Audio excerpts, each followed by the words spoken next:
Hey everyone, welcome to the train room. This is G with G's Scale Trains. Welcome to a layout update. Wait a minute, we're not going in the train room. We're going to the laundry room? What's going on here? Oh my goodness. It's Workbench edition. So not much has happened in the train room, but wanted to show, I saw a post on the OGR forum about a workbench for the train room, and I wanted to show you guys what I found at Home Depot.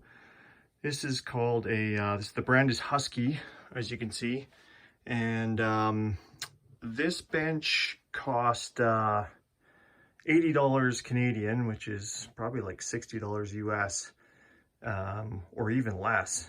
And what's really cool about it is that it actually folds against the wall. So this will fold against the wall when I'm done with it. The reason I wanted to do this is that I'm in the basement, like a lot of people, and my workbench and everything was in the garage, which is great, except for that every time I wanted to go do something, I had to go out to the garage, which, it's not the worst thing in the world, but, you know, it's a trudge up, and then you come back down here and then you go, oh shoot, I forgot the such and such, or now I need this tool. So what I'm going to do here is I'm just going to set up, you know, basically really basic tools and glue and adhesive and oil lubricant. And then I'll also can see here, luckily this was actually already there, wired perfectly for the ironing board because I'm right next to the laundry room. But I'll be able to use that for the soldering iron and anything else I want to do here. And the other thing that I really like about this is I was always a bit apprehensive about working on my trains in the garage just because of the dust factor. You know, we use our garage for cars, and it's really hard to keep things clean. We have a furnace in there that's running, blowing stuff around. So this is definitely much superior. It says it can take 100 pounds of weight. I'm really impressed with it overall. The only thing I had to do is I did have to put some shims in the back to level it out. But of course, if your wall isn't perfectly level, and well, let's face it, most aren't, that is, you always need to be careful of that. But other than that, I was pretty impressed with this for the price, especially how simple it is, and great solution for us. I didn't have to negotiate any more real estate to get this done, and it's a good solution. Second thing I wanted to show off was a very simple innovation. These are cradles that I made to put my locomotives in when I'm working on them. If you look at this foam, this is not like the kind of foam that flakes. This is the kind of foam you, I'm not sure exactly the name of it, but in any case, it was actually packaged in some trains that I got delivered to me.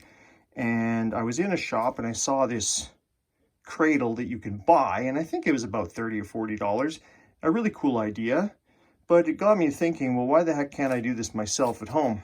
So I had these pieces of foam, and all I used was a bread knife to cut it out. And I'm just going to show you here. So basically, the nice thing about, see, the cradles, a lot of them that you buy, they're actually a solid piece. What I like about this method here, as you can see, is depending on what kind of locomotive you have and its aberrations, this allows you to move these pieces around how you need them. I actually had my big boy in this cradle, and it worked fantastic. So I've got this dash 8 here, and you can see a little bit hard to do with one hand. I've actually never tried to do it with one hand before. I apologize for that. So basically, once I've got it in here, like this thing is totally solid to work on. It gives me some flexibility again, like I said, as to where you want to put these pieces. And I would never ever do this one-handed again because that was not the intention. But you can see, and it also has a lot of give to it. So I thought I'd share that as an idea because I hadn't seen that before outside of the companies, obviously, that are marketing this. But you can see that again. I'm trying to push this over, and it's not going. It's solid in there. What I did and what I'd recommend you do, and the cool thing about this is if you got different size locomotives, you could certainly cut You could certainly cut another set of these out. But what I did is, because this is a nice soft foam, I found that the locomotives, if they're in there nice and tight and they're almost pinched a bit, that is the ideal width for them. And they're not, again, like I said, I've put steam locomotives in here, I've put diesels. I thought I was gonna have to cut another set and I haven't yet. So that was an idea I wanted to share. Another thing that was cool is this here actually came with this tool kit. Now you guys don't have this in the States because this is Mastercraft. This is Canadian Tire brand. So for you Canadians, you know exactly what I'm talking about. But I'm sure they have this in the States, probably just different brand. But this came actually with my, with this set of screwdrivers. And what's really cool about this is it's magnetic. So you put it, I can actually leave this on my bench.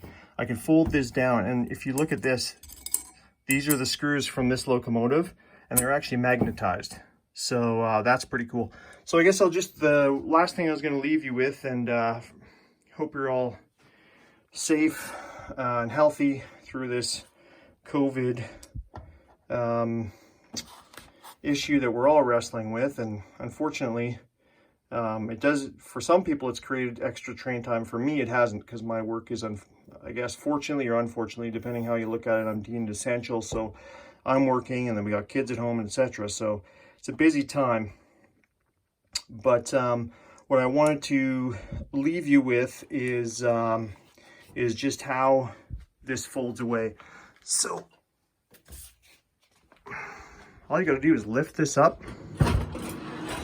and down she goes. So that's how it's left at the end of the day, and pretty slick. You can see it sits a little ways off the wall, but not much at all. So for anyone interested, that's the Husky Workbench, and it's available at Home Depot is where I bought it. And I hope that helps some of you guys out finding a good place to work on your trains. And I guess for today, that's all for Gizo Scale Trains. Hope you all stay safe, and we'll talk to you soon.